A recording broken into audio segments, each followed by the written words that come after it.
Tuesday is here. Hello, good afternoon, and welcome to The Pulse. We are coming to you live from our studios here at on your digital terrestrial TV, because we are actually free to air on DSTV channel 421, GoTV channel 144. Thanks for choosing us. We are Joy News, independent, fearless, and credible journalism. Coming up this afternoon, Cape Coast Court struck out an appeal by embattled Asin North Member of Parliament James Jachikwason for non-compliance with court procedures. We'll explore what this ruling means for the MP who has been ordered not to carry himself as Member of Parliament for the area. Stay with us on that. Also, Convention People's Party questions why the National Communications Authority has allowed foreign telecommunication firms to collect state data, all in the name of re-registering SIM cards of citizens. We'll hear shortly from the chairperson of the party, who says the NCA so far illustrated the absence of vision and poor leadership. And as the world marks the International Water Day today, fresh videos are emerging showing illegal mining activities are still being carried out at unprecedented levels in one of Ghana's strategic forest reserves, which provides water to over 5 million people. Don't forget that this is The Pulse, brought to you by Global Communities Digny Lure, Affordable Safe Sanitation. We are streaming this afternoon on all of our social media handles. It's at JoyNews on TV. Don't forget to tweet at us with the hashtag The Pulse. My personal handle is at BlessEsogan. Do stay for details.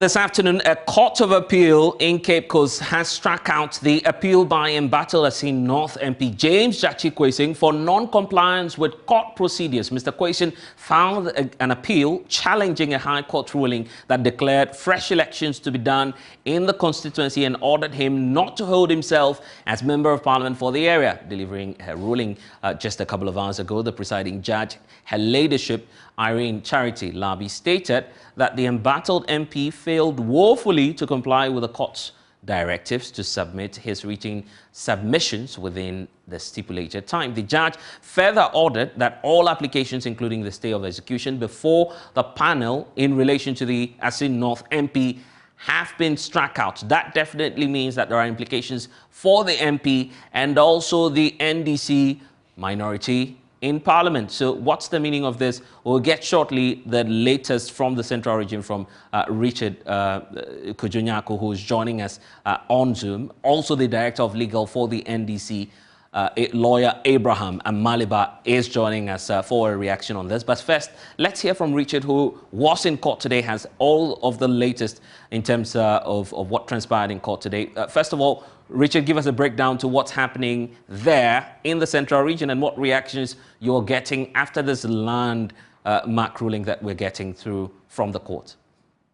So, Blessed, the Court of Appeal in their last sitting adjourned the Asin North MP's case to the 22nd of March, that is today, after counsel for the MP for the Asin North, Chachichikata, sought clarity on why the court had decided to use CI 47 to deal with the application for stay of execution, which was pending before the court. So before that, the court's registrar had issued a certificate of non-compliance to James Jachikwason and his lawyers on the 24th of January 2022. So it was to the effect that they were issued with Form 6, and which is just a notice of dispatch to the records of the Court of Appeal. This means that all the records at the High Court, which had to do with the original petition, had to be dispatched to the Court of Appeal. So they failed to do that. So the MP had within 21 days to file his written submission, but he did not comply. On that basis, the court's registrar had to put in or issue a certificate of non-compliance, indicating that there was nothing, absolutely nothing. And so the case had to be struck out. But today, before the proceedings began,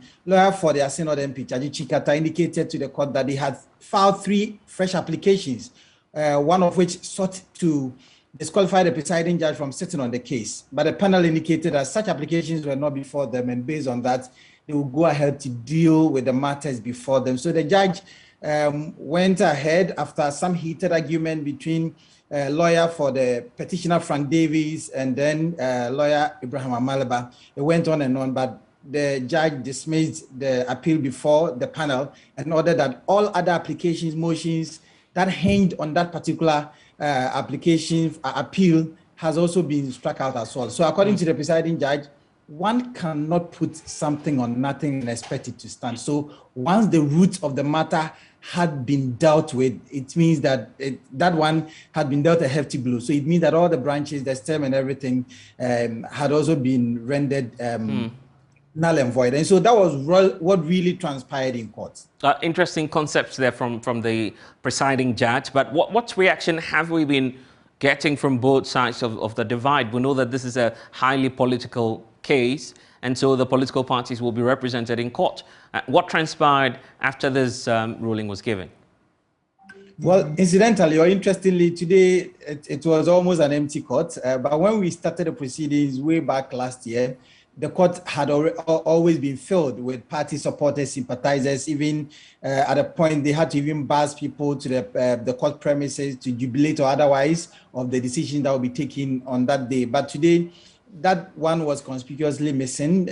After the court ruling, the lawyers sat in their cars, but there was actually a reaction from the side of the petitioner. They said that they knew from the outset that the MP had no case, and so it was a way to buy time, and that is why they had to resort to the Supreme Court and other processes in order to delay the cases. And so they are waiting for the Electoral Commission to kick in motion its processes to declare the seat vacant and then actually go ahead to organize a by-election in their Synod constituency. So that is from the side of the MPP. We spoke with the MPP Regional Secretary, who incidentally represents the petitioner in this very case, and they said that they are very happy with what the outcome of the case, and they are waiting on the Electoral Commission to say something before they also act. Great. So what this simply means is that going forward, the expectation of the judge is that James Jachikwason will no longer be regarded as Member of Parliament, right? Yes, so once there is no application that has been filed or there hasn't been any relisting in court, then it means that the judgment of the High Court still stands, that the orders that were given last year that Mr. James Jachikwason should not hold himself as the MP for the area and that fresh elections ought to be conducted in the Asin North constituency, all of these still stand. And so the judgment creditor, being Michael Ankuman, in fact, can go ahead and execute that kind of judgment. Let's see what this means for a political party, which the Member of Parliament, now no longer a Member of Parliament as we speak, thinks about this. Joining us now is Abraham Amali, but I'm grateful, Richard, for the latest. Let's hear from the party, the NDC, and what they think about this. Council, it's good to be speaking to you at this moment. So what's the reaction of the National Democratic Congress to this ruling that we're getting from the court?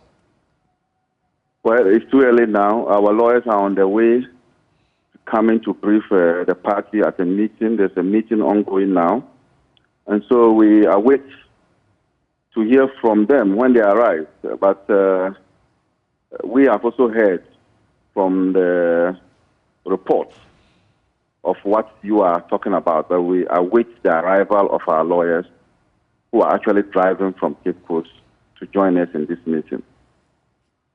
Is that to say that the NDC may take up another contest on this matter, challenging the ruling that we're seeing from the Court of Appeal? Well, that's a strategy that I may not like to divulge, but I heard your reporter talk about relisting. That is also possible. It's possible to, because the notice of appeal was struck out. It wasn't dismissed. It was struck out for non-compliance. What it means is that it's possible that a motion for relisting could be done, and then the notice can be brought back again. And so, as it is now, I wouldn't say it's all over yet, because the lawyers are on their way, and we are waiting to hear what they have to say. So going forward, for the political party as opposition members, obviously in Parliament, the implication is that your numbers may further dwindle if this is supposed to be allowed to go through, or perhaps all of this will be subjected to a new election. Now, Yeah. As we speak now, yes, that is the implication of the judgment. But this could change. This Right. could change if we file for relisting of the notice of appeal and if other processes are filed. But as we speak now, the effect is what you have just articulated. Yes, how ready, and I'm just interested in finding out how ready the NDC is for a runoff in the area. This area, politically speaking, is tagged a swing area. So that could mean misfortune for the NDC, isn't it? No, from our studies, the MP who is eligible to stand again, don't forget that the matters they are talking about is not as if he's under any disability now. He's not under any disability. If the seat is declared vacant, he's eligible to stand again. And so my understanding from our research is that he's a very popular person, and it's possible that when we repeat him, he will be able to annex the seat for us again. The Speaker of Parliament somewhere last year told the general public that he would not effect the initial rulings of the lower courts. The fact that this was a premature case, there was a need for us to, first of all, see the outcome of the appeal that's going on in court. Now, at least, we do have some determination on that matter. Will the NDC now instruct the Speaker, who obviously belongs to the NDC, to now respect the decision of the courts? The NDC does not instruct the Speaker. And in this particular matter, the NDC is not a judgment creditor. And so the NDC will not be taking it upon itself to be executing this judgment. I heard your reporter talk about the fact that the judgment creditor will be the one to initiate all these processes. So the NDC does not instruct the Speaker. The Speaker was right when he said that... Council, I'm sorry for cutting through, but that's obvious. We all know that the NDC cannot instruct the Speaker of Parliament, yet this is someone who's a member of your political party. In fact, you have MPs in Parliament as well who believe in the concept of rule of law. So I'm just asking if you'd ask perhaps your leadership in Parliament to trigger the processes so he be removed. I've just told you that the effect of the ruling is that he is no more a member of Parliament as we speak now. But if processes are filed, I indicated to you there's a chance that you could file a motion for relisting of the notice. If those processes are reactivated and is granted, the matter is back on the burner. And so you should understand where I'm coming from. We do not instruct the Speaker to declare seats vacant. But the Speaker was right when he said that because the matter was on appeal, it was premature for him to be declaring the seat vacant. And so if no process is filed in court to reactivate the issues we are talking about, that's a notice of appeal, then he can go ahead and declare it vacant. But if processes have been activated, he still needs to wait to the final conclusion of those matters. So that is my view on it. Number of outstanding litigations going on. We do know that this is not the only case that the NDC is putting its eye on. We know that there are some other constituencies as well where similar cases are happening, but in a different way. What's the expectation of the NDC on all of these cases that are pending before the court? Well, we just think that when you look at the Techima South, we think that we are on good grounds. The reports emanating from that court indicates that, yes, we are on good grounds. The evidence that we have supports our case.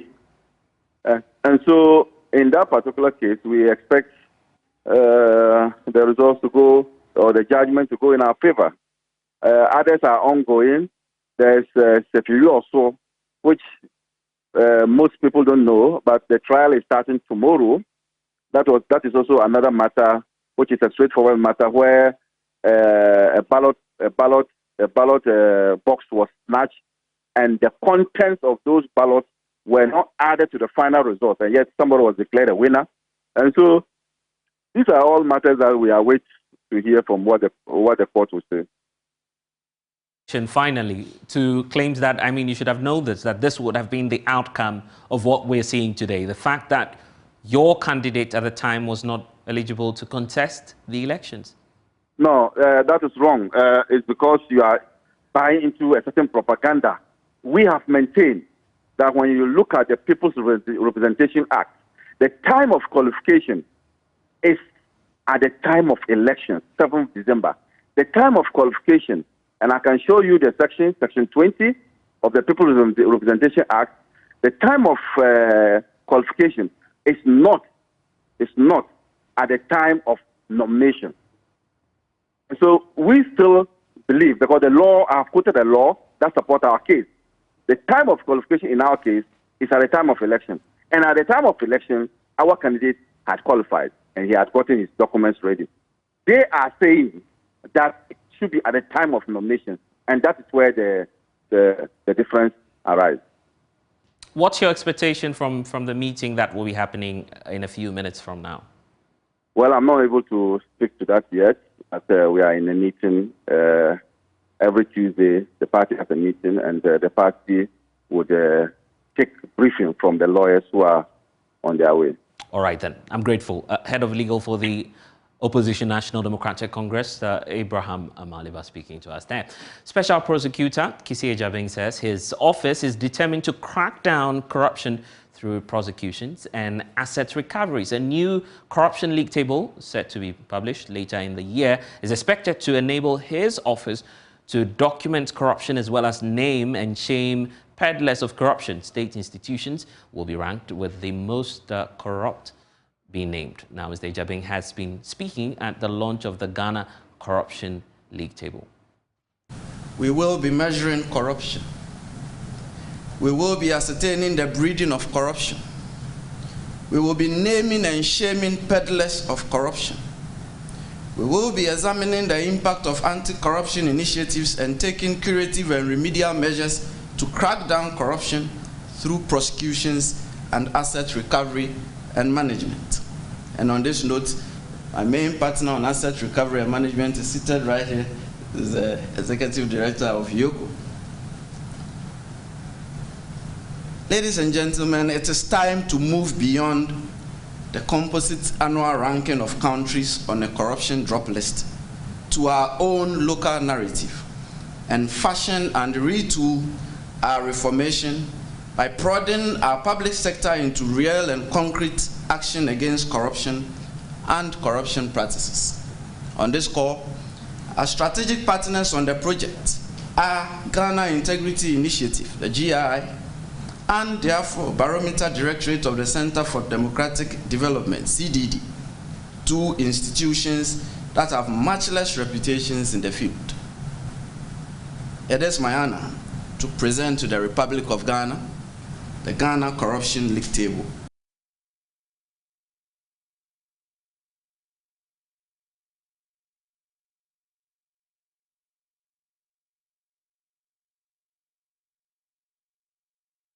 Well, so you're welcome back to the polls, but we need to obviously talk about this. The Deputy AG himself, Alfred Tiayeboa, says his office will continue to work with the OSP to fight corruption.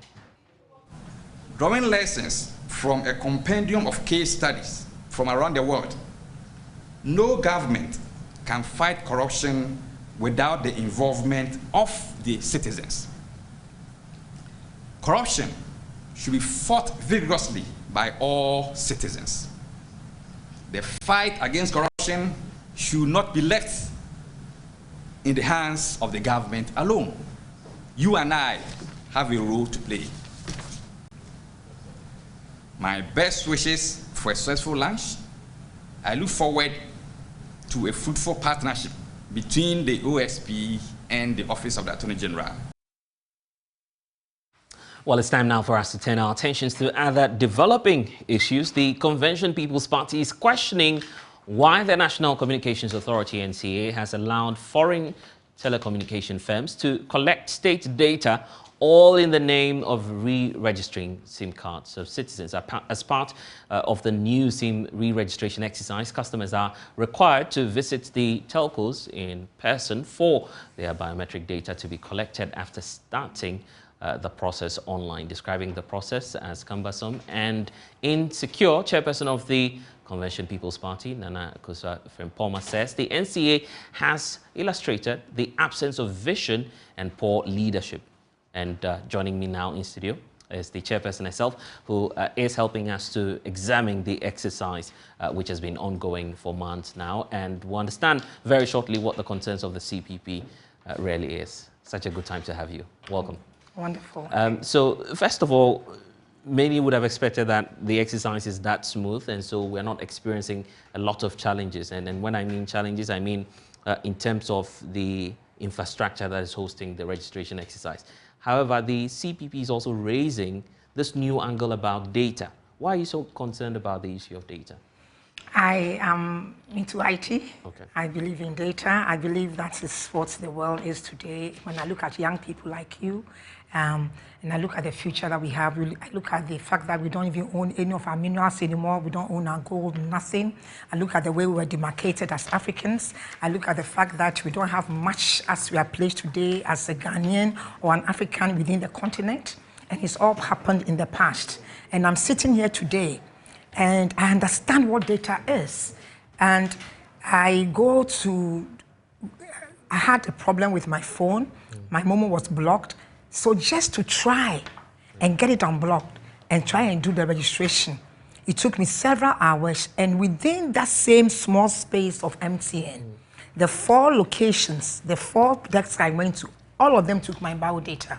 They took my facial image, they took, and then finally, when I needed to register the SIM card, they had to take back with an app. Right. An app I have no clue. Indeed, one of the guys who had the app was the security boy who was standing there when I tried to enter. So this is even personal experience? Personal experience. Right. And for me, since it's so important that we don't become citizens, spectators, and we have to be citizens, we need to think of the future. And I have very few questions.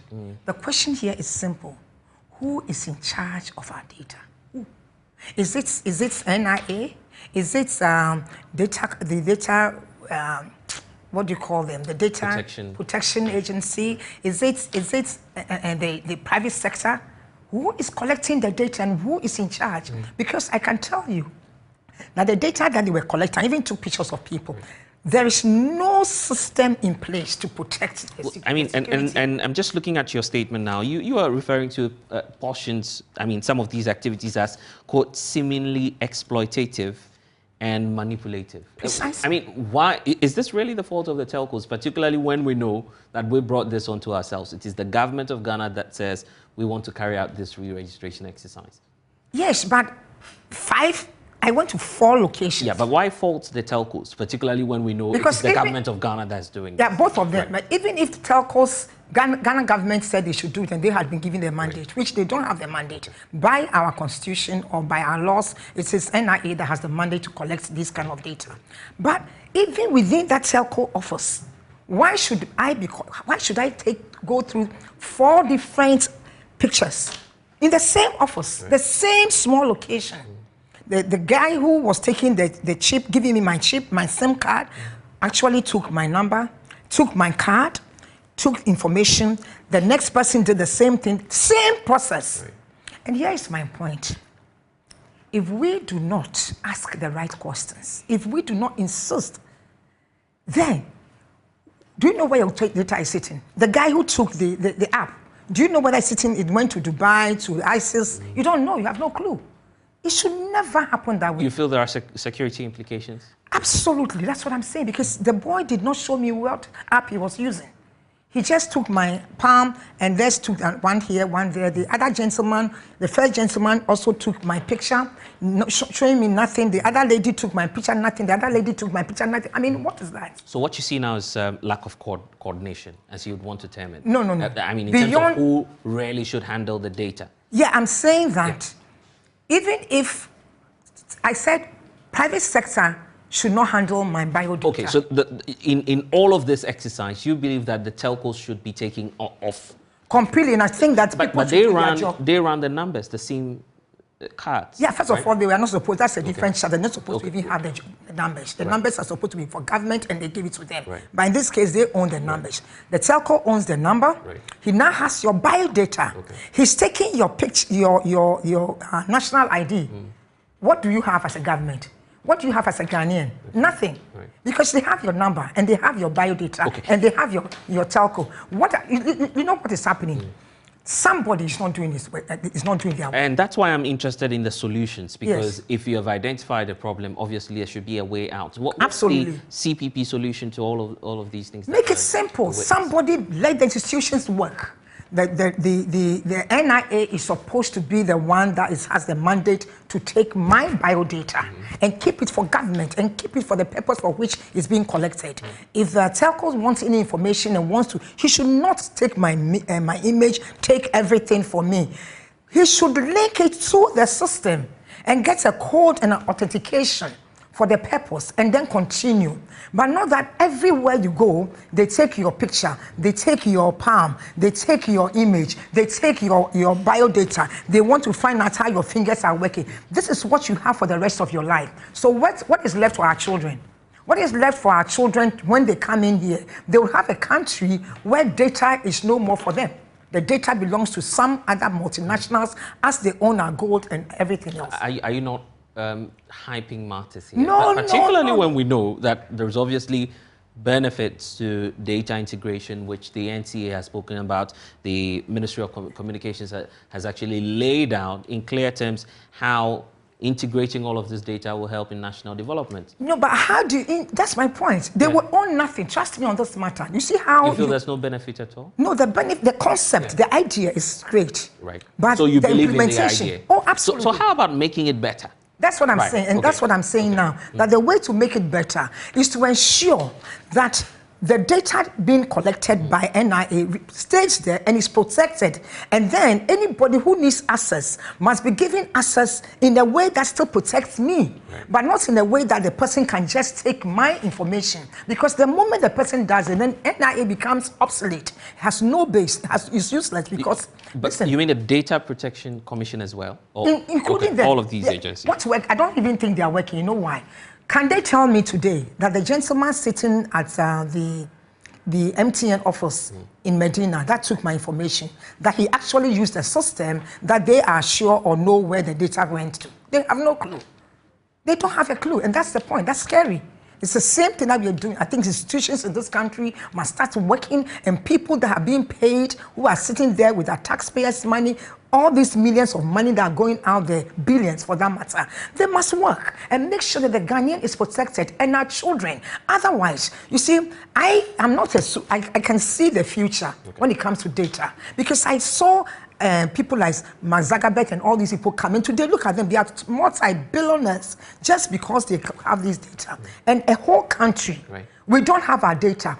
What we have collected, we spend so much money, humongous effort, everybody. And then now the data is being given to the telcos. And I'm also giving them again my biodata. What is the point? What sense does it make? Because what you're doing is making it that if I need any information that's really authenticated, really something, I should be going to the telcos, not NIA. You seem not to have any trust at all for the telcos working in Ghana. Is that the case? No, you know what? Why not trust them at least? The fact that they are operating in Ghana and same way we trusted them. Live up to expectations. Yeah, the same way that our forefathers trusted the invaders and they came in, took us as slaves, took us somewhere. We should not. This is beyond trust. We have intelligence. We know now. People have gone to school. People are educated. We know what data is. We know exactly what to do. We shouldn't sit there and let our children be wondering, where were my fathers? What was my mother doing? Why didn't our parents really protect us? Because by the time they need information, they would pay so much for the information from these private sector multinationals again. Why should we be doing this? We've already taken my information, giving me a personal ID, which is the Ghana card. If somebody needs to know who I am, let the person authenticate it through a system that's secured. Why take my information? Because you know something, and I'm really saying this, I want them to listen to me. And this is to the NIA. Right? NIA, government of Ghana, parliamentary of Ghana, every one of them. When you give your biodata to the telcos, what you have ended up doing is that you're giving your right and everything to the telcos. And that's where, well, some would have issues with you, that you're impugning ill motive without providing any evidence. The CPP as of now hasn't given evidence. No, I have. Of breach of data. You haven't given any evidence. What evidence do you need? Because you would not be able to prove that readily, would you? I mean, how do you know that the verification process is not going directly to the back end of that's the point. Such as the NIA. And you don't know, do you? But you also haven't provided evidence to the contrary. That's the point. That is why I'm here. That is why I'm here. And that's why you're giving me the choice. Ill motive. It's as though... No, it's not ill motive. It is to say that we expect we Ghanaians must become citizens and not spectators. Okay. It's to say that we must take responsibility. It's to say that we must know what is happening. It's to say that when I go to a place and the security guy at the gate now starts taking my biodata with an app, not on a system that I can see NIA written there, but with an app. I don't see no executive there. I am concerned. I am concerned. And I'm concerned because I'm a Ghanaian. And as CPP, we are here for the Ghanaian. We are here to ensure that Ghana works for the people. Because it is for the very same reason that we ask the colonial masters or invaders, for that matter, to leave this country, so that we'll be able to govern and that we are capable. Capability means that you take responsibility and your destiny into your own hands. Data is the current, the future, and the next to come. And we must not play with our data. Right. I wish I had the figures now. The NCA, in fact, has been giving updates on the latest, the rate of registration. I wish we could roll that on your screens for you right now so that you see the number of persons who have actually gone through this exercise. We'll get that for you shortly. So you get a picture and a sense of how many people have gone through the process. But we're talking about hundreds of thousands of people who have gone through the registration process already. So it appears that it's too late, isn't it? No, it's not. It's not. Government should let people sign something. It's not. They should take back our data and make sure that the data is protected. Somebody must sign something. We can't sit down and do this. And maybe even the number of hours you takes you to enter the system. And okay, let me give you a typical example. Okay. When they took my facial image, you know, it compares the imagery to make sure we are the same person. And they used my Ghana card. The Ghana card, I wasn't smiling. And when they asked me, I put on my smile. They couldn't, it didn't work. So then it tells me that whatever app they were using, it's not a very strong, it's not a powerful app. It's just some simple system like anybody can do. So it is important that Ghana government finds out what is going on. Right. We are the people. You want an investigation to all immediate investigation. I'm writing to Parliament. We are writing to NIA. We need for them to immediately be on top.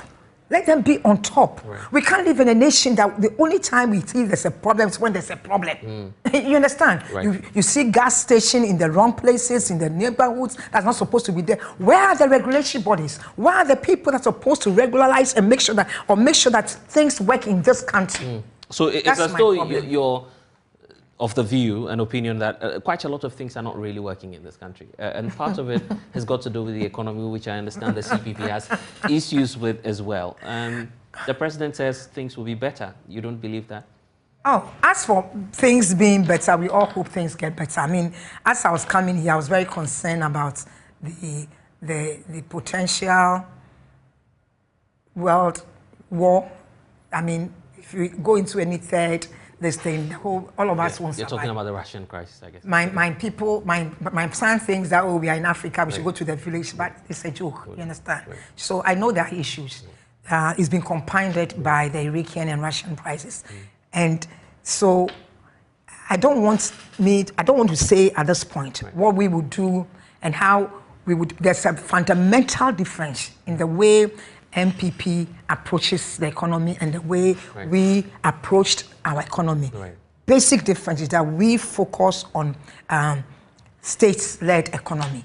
We believe that the state must be rich. Not that nobody should have private sector. We believe in private sector too, but the state must be rich enough. We must own our data.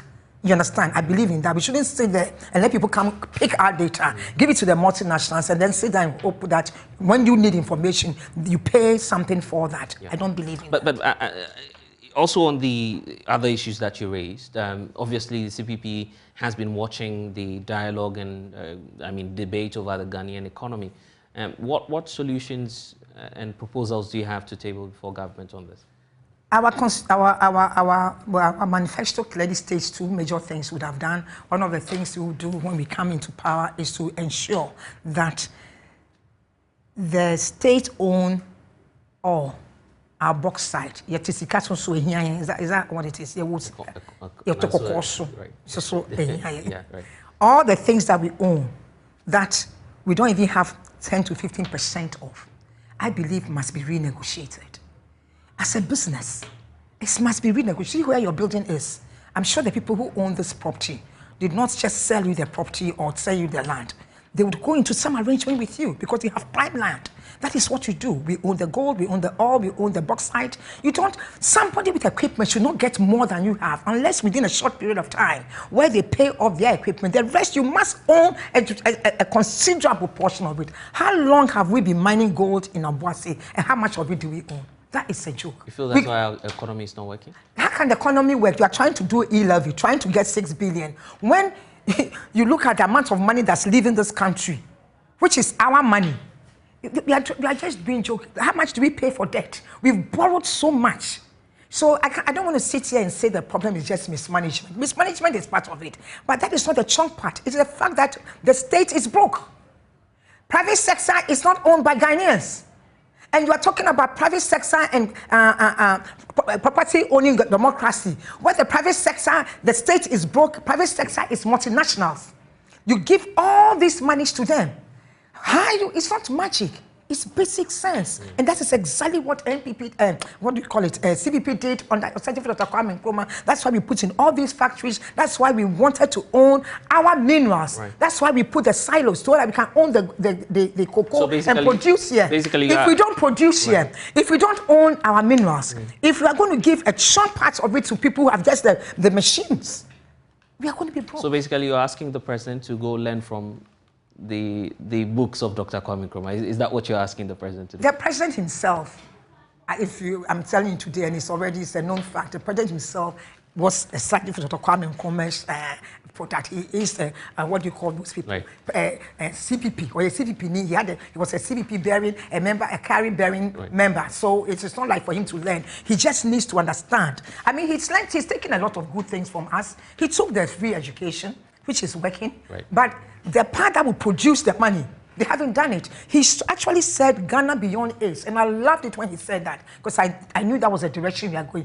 You don't get beyond age when you don't own your bauxite. You don't get beyond age when you don't own your oil. You don't get beyond age when you don't own your gold, and you don't definitely not get anywhere when you don't own your data. The data is the cheapest and the easiest. Let's own our data so that we can have the funds and everything that we have to have. Nana, let's talk about Frimpoma. I'm grateful that you've been able to join us here on The Pulse. Don't forget that we'll be talking about education shortly. When we return, we'll tell you more about that. But you need to get this. In fact, there are some figures coming through. The Pre-Tertiary Act 2020 actually guarantees the right to free universal basic education for all Ghanaian children, regardless of the agenda efforts at implementing the policy has actually led to some 37% enrollment at the primary level, with a free senior high school policy also yielding some 77.67% enrollment. In spite of this, challenges of school dropouts continue to derail the progress, with 30% of dropout cases among schoolgirls attributed to teenage pregnancy emanating from poverty. Even more worrying is that over 100,000 average teenage pregnancies actually occurring yearly, as reported by the Ghana Health Service, is what we're dealing with today. Now, here's Africa Education Watch, a special look at the situation happening. And you're welcome back to The Pulse. So just going by was a documentary, obviously, as you saw in there, by Star Ghana and also Edu Watch, partnering to deal with the situation. But joining me now is Shivera Zanjera, who's the Regional Manager, Greater Accra, Volta and OT for Action Aid Ghana. And also we have Sahadatu Ali, who is Research Associate and also a Re-Entry Project Team Lead at the Africa Education Watch. It's good to be talking to you all at this point. And let's first of all start off with this issue of teenage pregnancy. How bad is the challenge for us as a nation? Okay, so thank you very much, Blessing, and good afternoon to your viewers. So the situation is very bad. Recently, we saw a publication from the Ghana Health Service about the number of teenage pregnancies. And the average teenage pregnancy we record is 100,000. That is the average. And this is a cause for concern. You know, when you look at census data, that's provisional census data for 2017, 2018, 2019, you realize that the total population is 29 million, out of which 14.3 are females. 21% of this number are between 10 and 19. And then this 21% are those that are getting pregnant. So 21% of 14.3 million are 3 million. So out of these 3 million girls, we have 100,000 getting pregnant every year. This is a very serious. So this is cumulative. So even if we are talking about 100,000, it's not just 100,000 for this year alone. No. That may also happen it has the been, next it has year. been the case that has been the case 2016. over that period, right? Yeah. Since 2016? Yes. We've been recording above 100, an average of 100,000 teenage pregnancies. And these are for out-of-school girls. But the GES reports about between 2018 and then 2020, the GES reports about 22,000 girls getting pregnant in school. Right. Yes. Right. So it means that we need to tackle this head on, right? We need practical solutions to deal with this. Yeah. In fact, we'll be exploring how we can get more of the girls back into school. But Shivera is also on. Shivera, you are obviously concerned at Action Aid, isn't it, about the situation?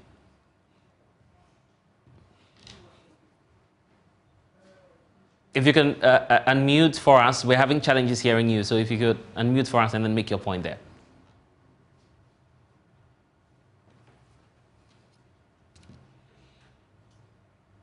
Well, we seem to be having some. Yes, I'm on mute, right. Yes, now we can. Yes.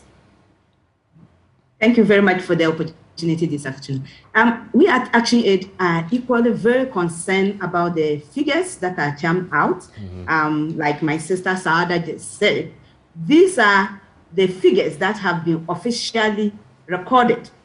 Many more figures, girls are falling out through the cracks, and for that matter, as a developing nation that is concerned with youth development and looking at our provisional census, the youth is quite huge. And so we really need to look at this holistically and more importantly, target effectively to ensure that yes, we are not leaving any segment of our population out. With that said, I think that there's more that we can do aside what the few non-governmental organizations and development partners are doing as a nation. And I think the nation has started a very good initiative, which is the re-entry policy. And so we would be helping the nation to achieve its objective. Okay, but let's even diagnose the problem in the first place, and that if you can help us with that. How is it the case that we're having, for instance, more and more children engaged in sexual activities, particularly when they're of school-going age? Okay, so at the school level, GES's policy on pregnancy prevention is abstinence. That is the message they give in the school. but then the kids are getting pregnant. And then out of school, you have the Ghana Health Service preaching contraception use.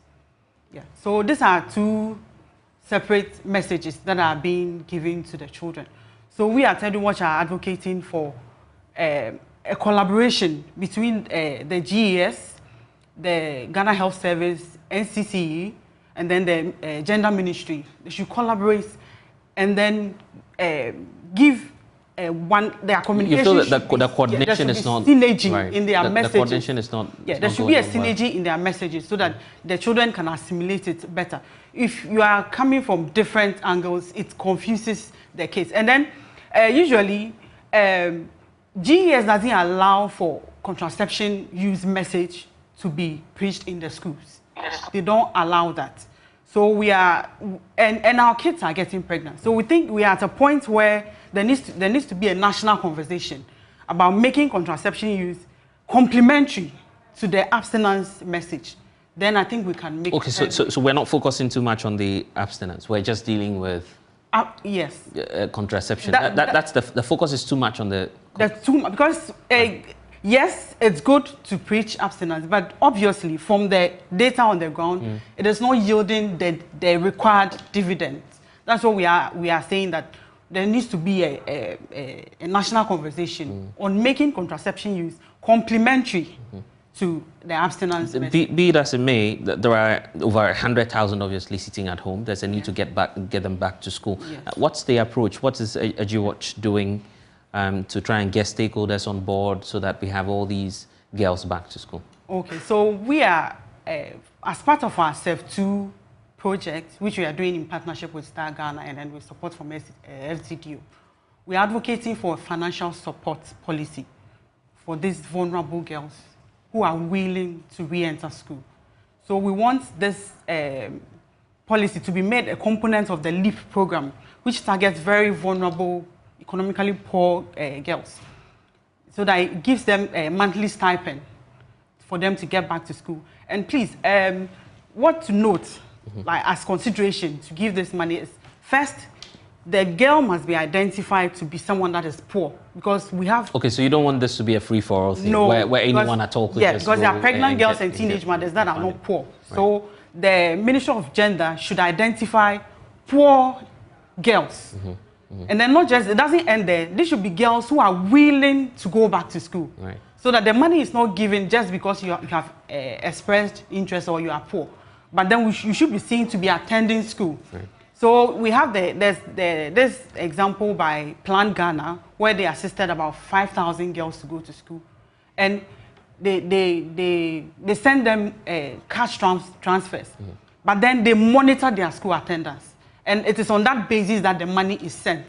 So the teachers are made to monitor attendance. If you miss school for some couple of days, you don't get the monthly stipend. You feel this would be an incentive to help them go back? Yes, it should help them, because we have a lot of girls that are willing to go to school, but then because of pregnancy, you know, these are girls that are already poor, and then the pregnancy and childbirth comes to exacerbate their situation. So if they find it difficult to go back to school. Right. Yeah. Let's hear from Shivera as well. In terms of policy, Africa Education Watch is saying, let's try and give some stipends to these girls. Is there more? Is there something we could do beyond just giving out some cash to these girls? Yes, I think that that's a good call and exactly on point. The situation, as we heard from the documentary, it's a result of poverty, and most of these girls, if they get a bit of push, would go far. So beyond, if we are able to get them on the LEAP program, we tried under our project to get them on the LEAP project. However, there were a few challenges from the Ministry of Gender, because the LEAP has a period they register. So if your community is moved out, it's if they move out of your community, it's difficult to get you back on board. But if they are willing, it's something that can be reviewed and also look at where we can get the girls who are really interested in going back to school. When you speak to some of the girls, they really don't want to go back to school. They want to learn a trade.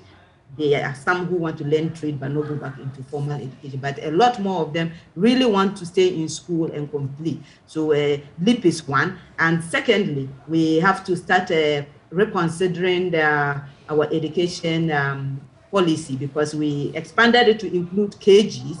And I think it's time we are reviewing. We should think of adding a bit of nurseries to the current basic basic education policy, to extend it such that such girls can actually leave their kids at the nursery and be in class and pick up their kids.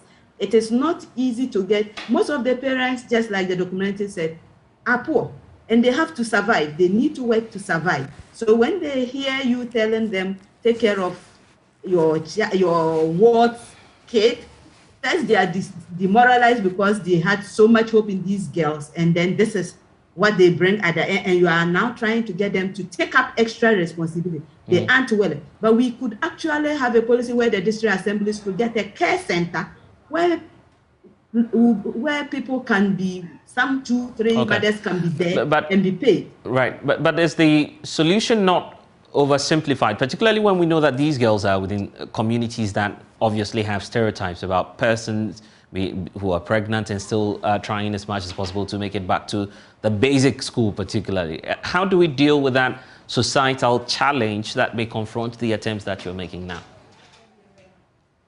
Excellent question. And just to say that, yes, that is one of the biggest challenge we have as a country. We have kind of stigmatize these ladies to the extent that I can tell you, we have one of our current communities, which was under this project, where we had this girls model school, because that community had a lot of girls who were out of school because of pregnancy. So we decided that we're going to get a model school, only girls school. As we are speaking, we are currently re-engaging to see how we can get, because they have been stigmatized. Any girl that goes to that school is called a Born One school. So the girls themselves are running away. So enrollment is becoming. But to tackle this problem, I think that we need to look at engaging broadly, bringing our traditional leaders into the pool, our religious leaders, especially the faith-based organizations. Most our lives have been built around some form of morality. Pregnancy is not, it's not contagious.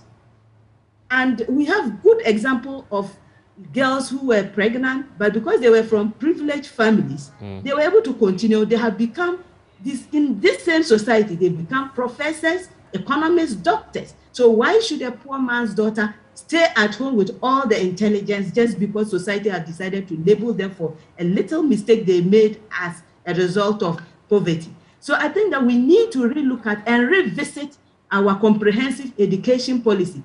A year ago, it was halubalu. We didn't even give the policy an opportunity to even know what was inside. We kind of thought that, oh, the comprehensive education curriculum was about all manner of things, so we shelved it. I think it's high time we revisit it and look at how we can expand it and ensure that all children, but especially girls, are catered for.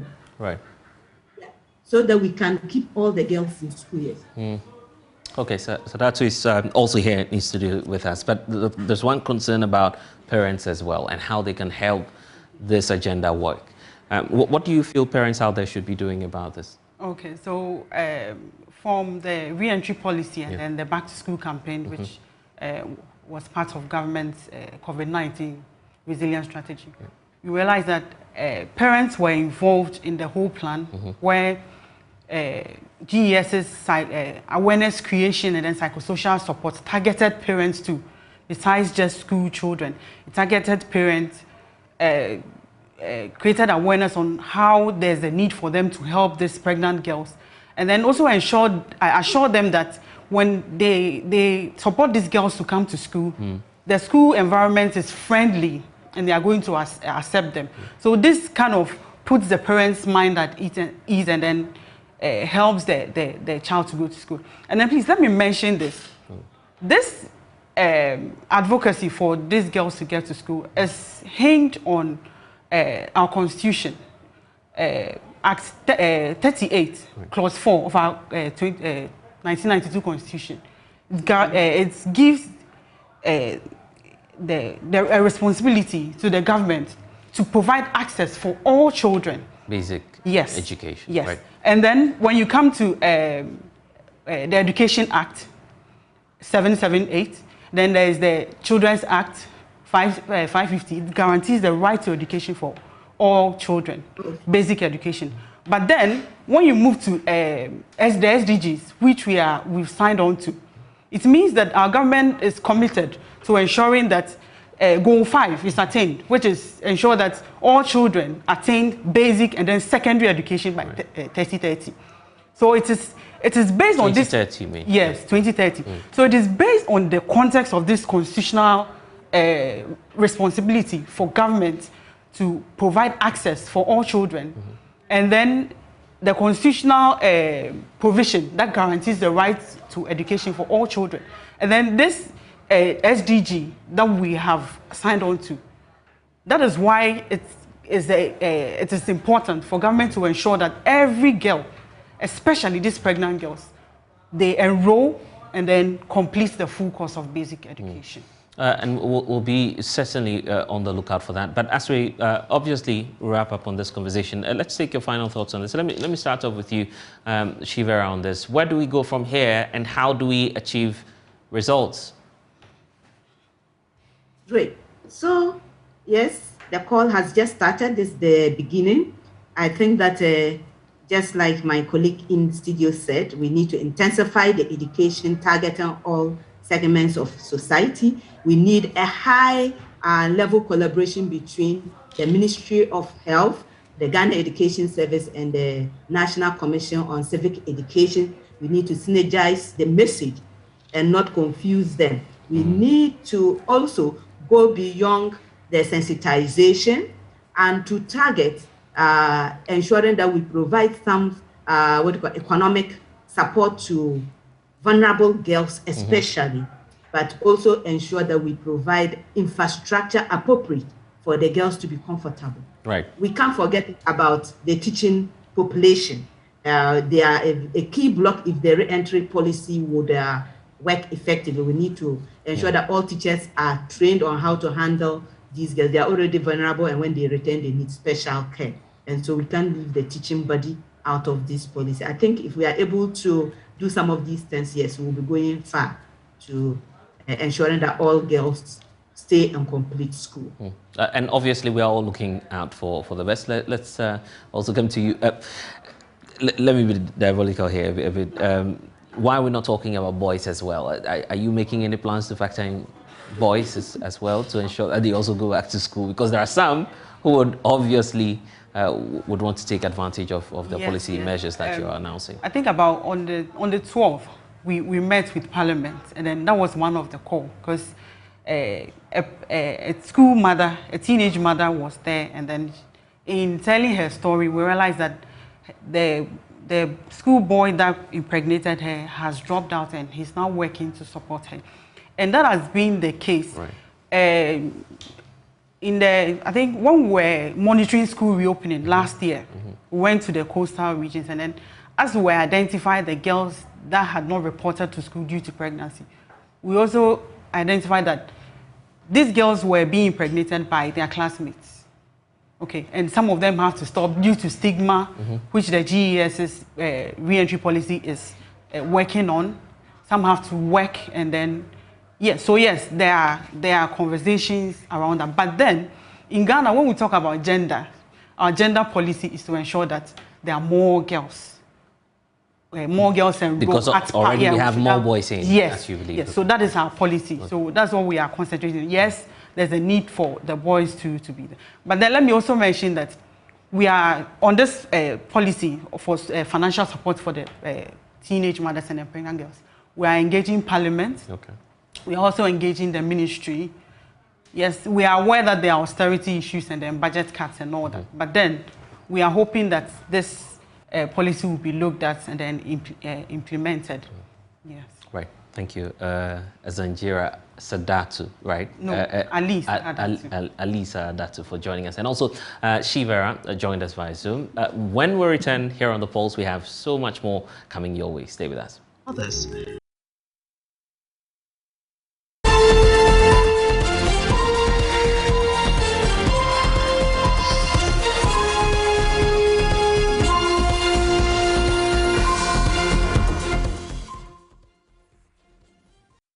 Welcome back to the Pulse. Now, JoyNews is learning of a fatal accident involving what looks like a sprinter bus and a truck.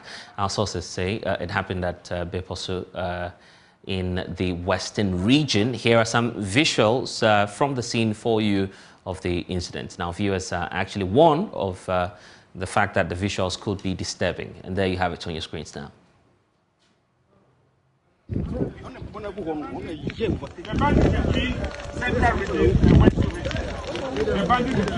Oh my God, everybody is dead. Everybody is dead.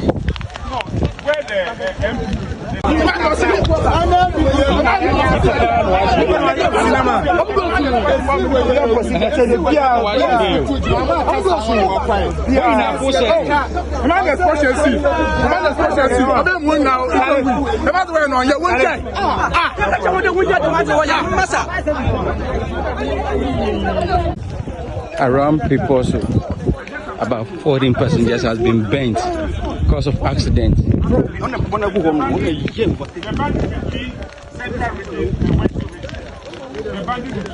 Oh my God, everybody is dead. Everybody is dead.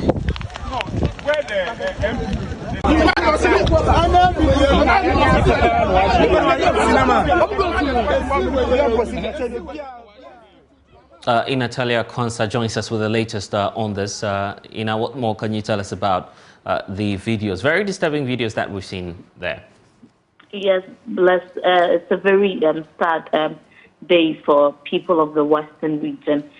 So this happened around Asamasa. There's a boundary between the Western and then the Central region, these two regions. Unfortunately, the fire service in the Western region said they are still collecting data because as you can see, those in the Ford car have been bent beyond recognition. So they are unable to tell. It happened around 2 p.m.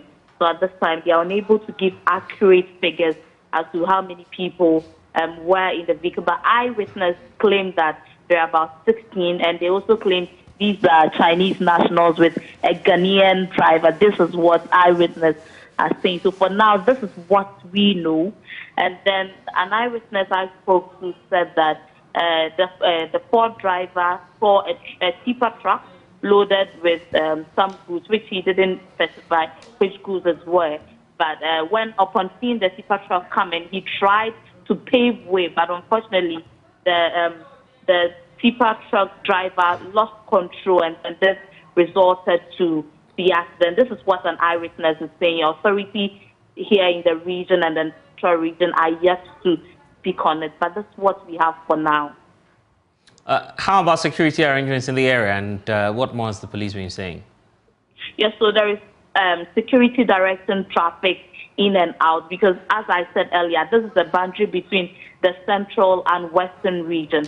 So there is security directing the movement of vehicles in and out. And they promised that they will give accurate details once all information has been gathered. But once again, from eyewitness, the car was coming from the direction from Takra, they're going towards Accra. But some are saying that this vehicle, the Ford, was coming from Takra. So these are all speculations for now. Authorities within both regions are yet to speak to it, and we are yet to speak to the Ford company who owns this car and then see if we can get enough details. But for now, this is what we have. Okay, Ina, we'll get back to you for more updates on what we're seeing there. Residents of Bompa, a farming community in the Etiwa municipality of the Bono East region, want government to provide them with potable water. The residents have for a long time been drinking from the dirty brownish stagnant water due to the absence of a potable water source. Now, they also trek several miles to neighboring communities for water during Harmattan seasons, and school-going children sometimes stay out of school as they join their parents in search of water. Correspondent Anat Sabit has the rest of the story. Deaths and diseases in most rural communities across the world. This lack of clean, portable water has over the years increased vulnerability to conditions including diarrhea, malnutrition and malaria amongst residents of Bompa, a predominantly farming community here in the Etiwa municipality of the Borno East region. This dirty, brownish, stagnant water here is the only source of drinking water for the people here and their animals. This is the only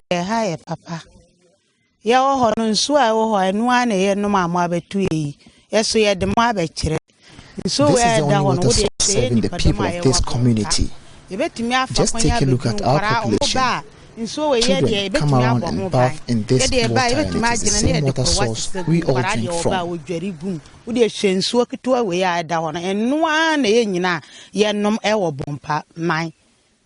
Water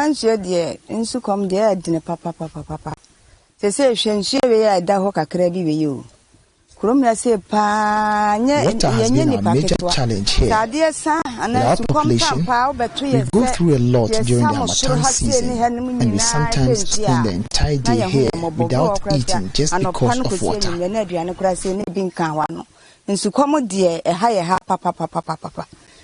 These residents sometimes have to spend the night at the water source in order to get water for domestic purposes. Some of us sleep here from 6 p.m. to 6 a.m. the next day before getting water. Moro Akwasi is an opinion leader here. He says the situation is even worse during the Harmattan seasons as residents trek several miles to neighboring communities in search of water. They are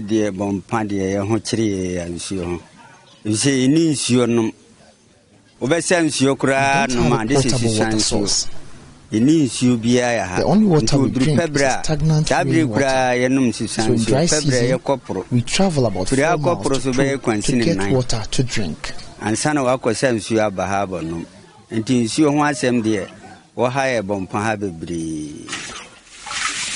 This unfortunate situation affects both adults and children of this community, with school-going children unable to attend classes during Harmattan seasons due to the scarcity of water. Children in this community join us in search of water during Harmattan, and as a result, they do not go to school at all. Assemblyman for Fokwasi Bompa electoral area, Techi Kwabna, laments how the situation is also affecting the health of the people living in this community. In fact, Bompa people, they are facing water problem a lot, especially during the dry season. They travel 4 miles away before they can get water to drink. Even that water is not pure for human consumption. So if they did not come to our aid, it will affect our health. So many diseases like skin rashes and all kind of diseases which we acquired from stagnant water. As we mark the World Water Day today, a day that seeks to celebrate water as well as raise awareness of the over 2 billion people living without access to safe water, the people here have a common plea to authorities. We want the authorities, and we are appealing to the government to come and contract potable water so that we can access to potable water. Our only plea is that we need water, because without water, we all cannot live. So for the people here in Bompa, a community under the Etiwa municipality of the Borno East region, this has been their only source of drinking water. They do almost everything, including household chores, with this source of water. Their call is simple. They are calling authorities to provide them with a portable source of drinking water. My name is Anas Sabit, reporting for JoyNews. Let's stay on the World Water Day today. Illegal mining and logging is being carried out at unprecedented levels in one of Ghana's strategic forest reserves. That's according to the concerned citizens of Etiwa Landscape, who at a news conference today adduced pictorial evidence to back their claims. And as today marks the International Water Day, the group is actually alarmed that the watershed in Etiwa, which provides water to over 5 million people, will be completely destroyed if no effort is made to protect it. The Etiwa Rainforest Reserve, located near Chebi in the eastern region, is one of Ghana's most strategic reserves, which has gained international recognition for its biodiversity. The evergreen forest has a watershed which feeds over 5 million persons in the eastern and parts of the Greater Accra region. As Ghana joins the rest of the world to mark International Water Day today, which is set aside to raise awareness about water scarcity and the need to preserve it, the concerned citizens of Etiwa landscape are alarmed that the forest reserves is being depleted due to activities of illegal mining and deforestation. Oting Ejay is president of the group. We have local community information that indicates that illegal mining and logging is being carried out in unprecedented levels with the tacit connivance and approval of some officers of the Forestry Commission and some unnamed faces within the jurisdiction. Nana Selfurata is grimacing in his grave that the legacy he selflessly fought to preserve for posterity has been left to rot, thus rendering useless his lofty ideals and ideas he bequeathed to posterity. Not long ago, an excavator was in the forest mining, but it took the alertness of the leadership of concerned citizens of the Etiwa landscape, working in tandem with Arusha to highlight on the illegal activity. Even that, the Forestry Commission took offense and took the two NGOs to the cleaners, in that the commission could not be alerted before making public their findings. Again, not long ago, 2 souls were lost in their illegal quest for gold at the Siakwa stretch of the reserve. And even though the police was involved, as well as the traditional leaders who carried out the pacification and cleansing exercise, yet the incidents never saw the light of day. Today is International Water Day with the theme, groundwater, making the invisible visible. As a country, we'll be mounting podiums and are claiming our commitments to sustainable use of our natural resources and protection of water bodies. But right in our backyard, we are watching the most critical forest in Ghana to be destroyed. Etiwa Forest is a unique forest not only to Ghana, but also to the world. Its sales provide the visible sources of water, whose impact is felt everywhere by the over 5 million people who depend on the 100+ streams flowing down the hills, out of sight, under our feet. Its groundwater is a hidden treasure that is enriching our lives.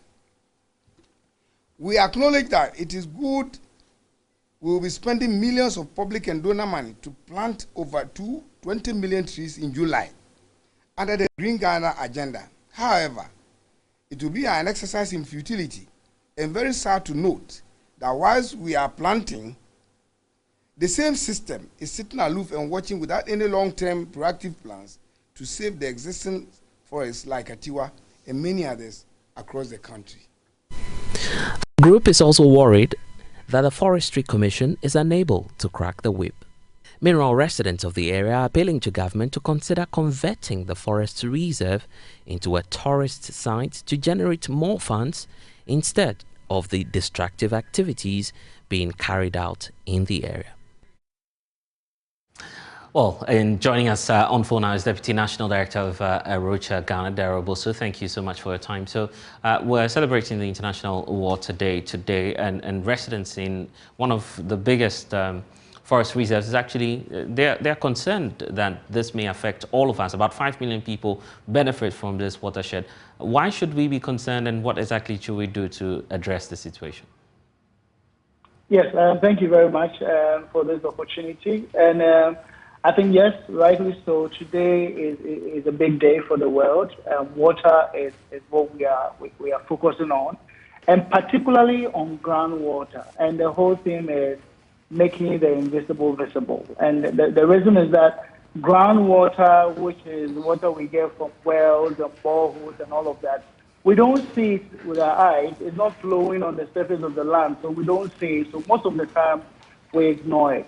Now, talking about the Etiwa Forest in particular, and also the reason why the concerns brought by these groups, that the concerns of Etiwa landscape is important, is that The whole range of Etiwa Forest has been seen to provide an invaluable source of water for many, many Ghanaians. And it's not water that you see flowing on the surface of the soil or of the land, but this really, the mountain as it is, and also the tree that is sitting on the mountain, is allowing for storage of water underground.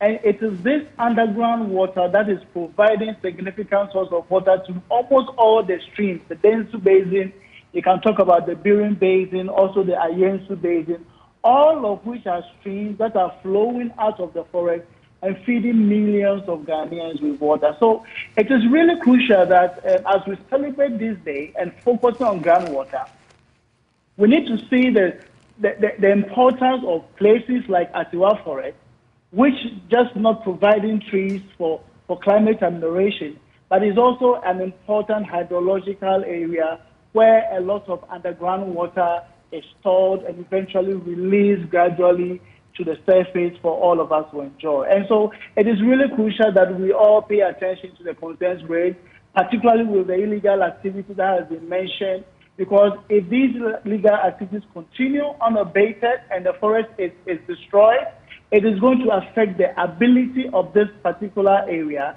to also significantly store water underground to release eventually for our use. How would you react to concerns that, I mean, this forest cover is large enough to accommodate at least a little economic activity just to make up for persons who would be in need of it in the area? When you say economic activity, we need to ask ourselves, what economic activity? The same forest, like you said, yes, it can be exposed to some economic activity. It can be used for some non-consumptive economic activities like tourism, where we actually develop the tourism potential of this forest, which can see more than 200,000 people visiting this area in a year, much, much more than you see in Takum. We can also develop several non-timber forest product, high-end value chains within this particular landscape without destroying the forest. Also bearing in mind that this landscape provides water and is crucial for that, we can also explore other value chains around the periphery of this forest. For example, we can consider doing value-added premium organic cocoa and setting up a cocoa processing facility in this area. We can also do an agroforestry supported program with farmers in this area to also grow avocado to feed the one district, one factory avocado facility already sitting in the landscape. So yes, we can explore several economic opportunities. But the question we need to ask ourselves is that, considering the significant service the forest provides, we need to, how are we going to develop an economic activity that is compatible with the landscape? Any extractive economic activity is not going to be compatible with the water provisioning services, and as we mentioned, the groundwater storage capacity of this important landscape. Already this area we are talking about was earmarked by government for some bauxite activities. Are you still fighting that decision? Yes, as you know, we are still strongly holding on to our commitment to stop government from mining, and more with the view that we believe there are more sustainable uses we can put the forest to without digging it up and destroying the forest. So the case is in court, and on the 31st of this month, we are going to be in court again for a case management process that's currently ongoing. So we are really committed and going to make sure that we keep our government on its toes to ensure sustainability as they speak it.